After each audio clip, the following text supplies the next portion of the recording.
Hello, this is Caelan Huntress, and today I'm going to share with you the best headlines from the internet this week. The big news was Peter Schiff had bank accounts in a Puerto Rican bank. He owned a Puerto Rican bank, and regulators closed down his bank for not maintaining the net minimum capital requirements. Now, this is very ironic because this Peter Schiff has been a Bitcoin hater for a while.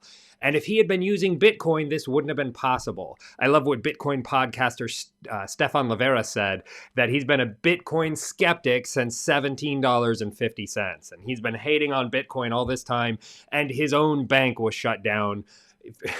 And if it was Bitcoin, it wouldn't have happened. Now, crypto isn't necessarily always better. In some ways, it could be much worse. Vauld, the DeFi platform where you could stake stablecoin and other cryptos, has paused withdrawals.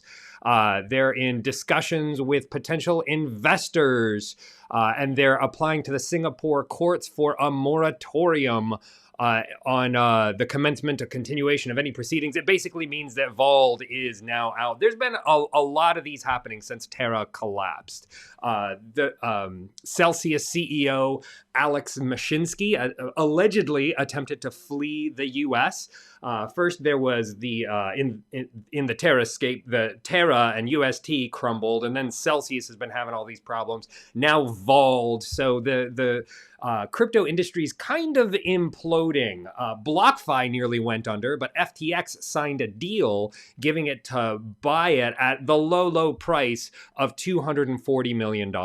And considering a previous valuation of BlockFi was in the billions, was last worth $4.8 billion according to PitchBook. So this is rock bottom prices. It seems that there's been a lot of companies that had way too much exposure, and when Three Arrows Capital fell, and there's been all of these implosions in the financial crypto space. But not just in crypto. Zendesk has also been sold for $10.2 billion. And as Zendesk is something you've probably interacted with on the internet. If you've gone somewhere and submitted a ticket, a support ticket for anything, a lot of times Zendesk is the back-end software that manages that sort of customer support. And there's a lot of other things they do as well, but this is one of the most well-known customer support pieces of software out there. They're getting into AI chat and all sorts of interesting stuff. And now that they've been acquired, it's going to be interesting to see how they go. Back over to crypto news, Ledger Nano is selling their final edition. This is one of the smallest and most lightweight cold wallets that you can get, and they're not going to be making it anymore. There's a lot of things that are leaving, including Google Hangouts, RIP, good to see you leave.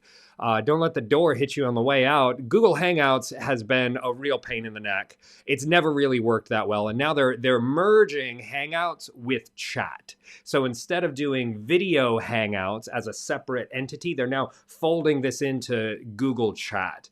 Facebook is also testing Ethereum and Polygon NFTs on profiles so that you can use an NFT as your profile picture. What I find interesting is they're using both of these two networks, both Ethereum and Polygon.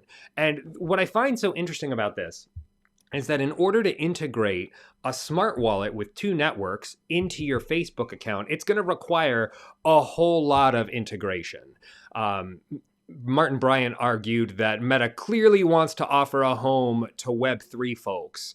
And I think that this home, right now, Web3 folks have to go onto Web3 native tools. There's not a lot of crossover with Web2 because the currencies are different.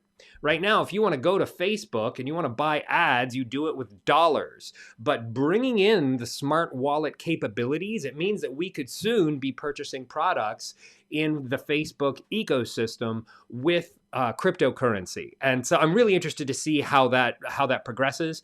So tune in with me next week, and I'll catch you up on all the latest headlines. Have fun out there.